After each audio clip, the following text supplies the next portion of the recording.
By now, we have all seen the incredible photorealistic results AIs like Midjourney, DALL-E, or Stable Diffusion can achieve today. So if you're asking yourself, are these AIs coming for my job? I will have to tell you that you will be 100% correct. They are and they will.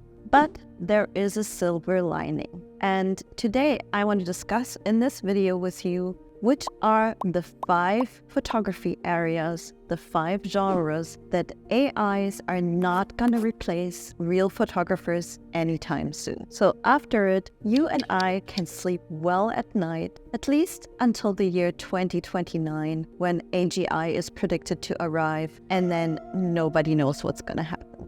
But that is a topic for a different video. So let's get started with this one. So one area in which real photographers won't be replaced by AI anytime soon, at least in my opinion, is event photography.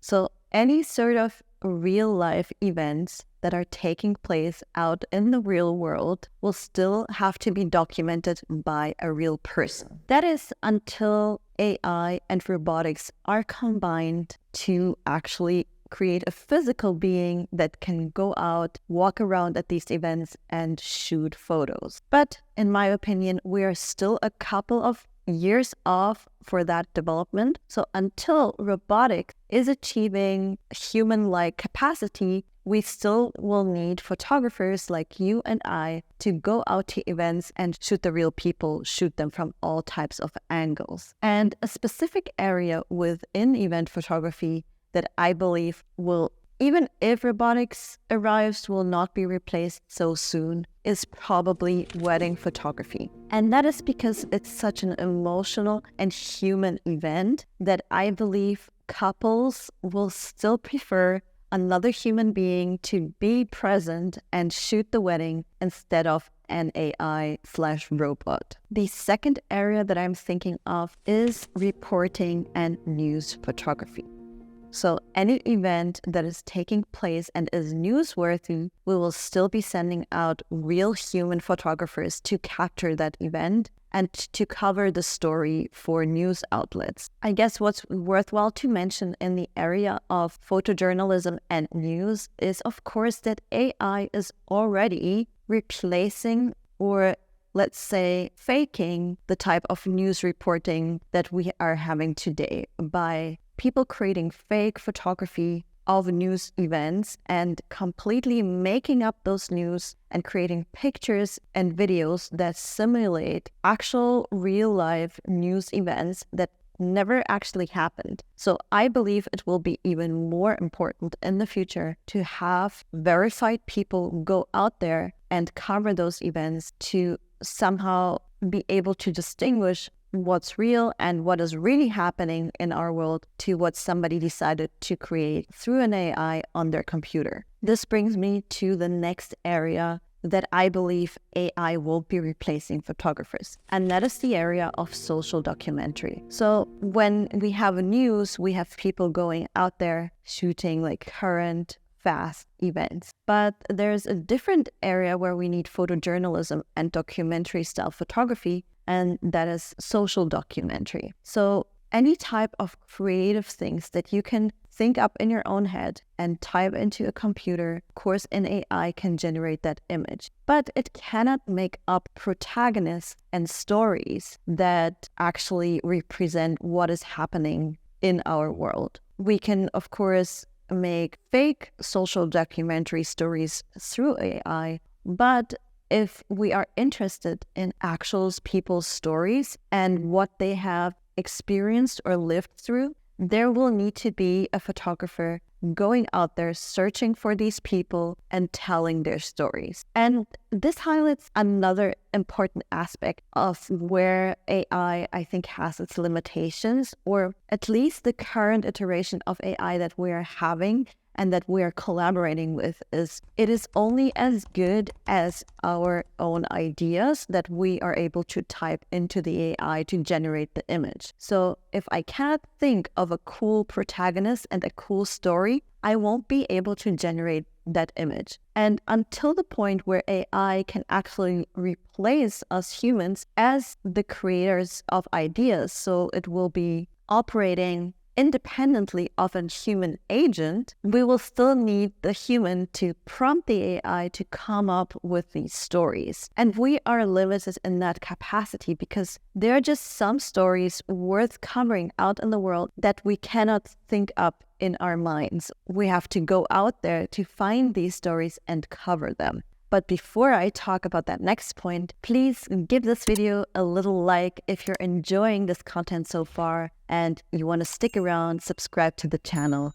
Thank you very much. Another area where I believe that actual photography will not be replaced by computer-generated images is food photography. And let me tell you why that is. I believe that we have craving and a need to actually see some product as close to reality as possible. So think about it. When we want to consume some food, let's say we want to order of a delivery menu, we want to see an actual live representation of what our food is going to look like. And let's say we're going to a restaurant and we are flipping through the menu and it has images. We want to see not an idealized, made-up version of the food, but we want to see the actual dishes, how they're going to arrive on our plates. And of course, there is a world of like food product photography. Let's say maybe images that you see if you walk into a fast food chain, like McDonald's or Burger King,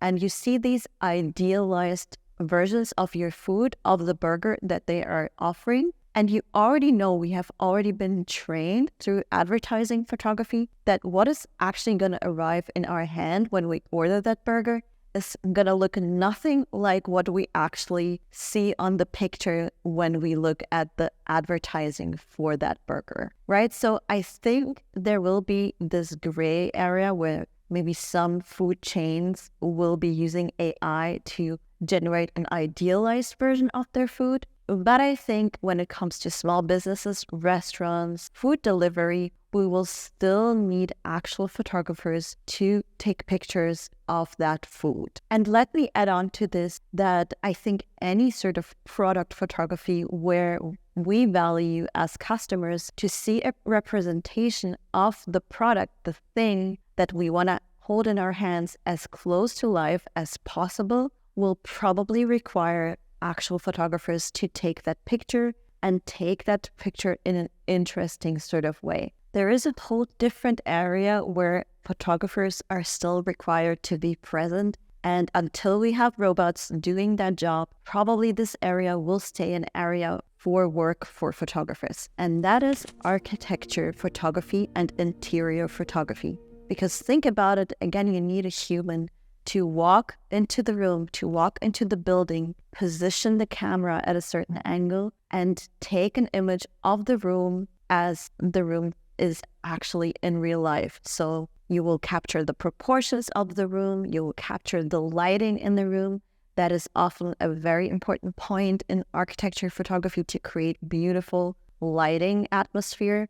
And an AI is not going to know what type of light and how the room is proportioned. I can imagine a world where somebody could take a picture of a room on their phone and then feed it into an AI and then create like a better version of that image. But I think what we are forgetting in this kind of scenario is that photographers possess certain skills that an untrained person that takes a phone and takes a photo of a room or takes a portrait of themselves just doesn't have. And that is the knowledge of where to place the camera, what lighting is going to suit the scene best. And all of these skills will still remain important until we achieve something that is, an independent agent that can actually walk into the room as a robot and make those decisions. And another area which I want to highlight to you is the artisanal aspect of photography.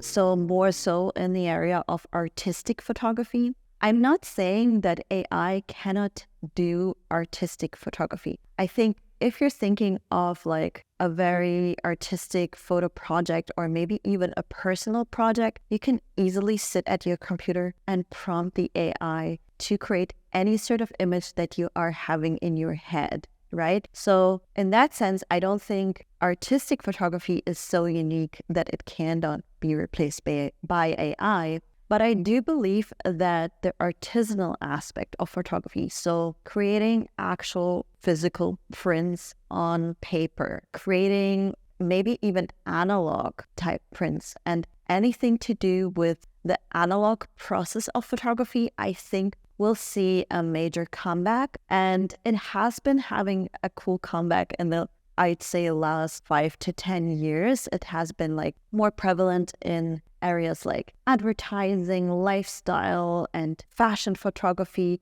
There has been an increase of demand for the artisanal skills of photographers shooting on film and then maybe scanning the analog work to creating another image, right? So I believe that those artisanal skills will become even more valuable and in demand in the future, where we are seeing an increase of AI type photography, because it will be something more rare, something actually physical that people can relate to, that will stand out from the floods of images that will be created by artificial intelligence and CGI. So this is my opinion, and those are the 5 or 6 areas that I wanted to cover today. But let me say, this is only my personal view, and I would be interested to hear what you think. Which areas will be replaced by AI first, and which areas of photography will continue to need people like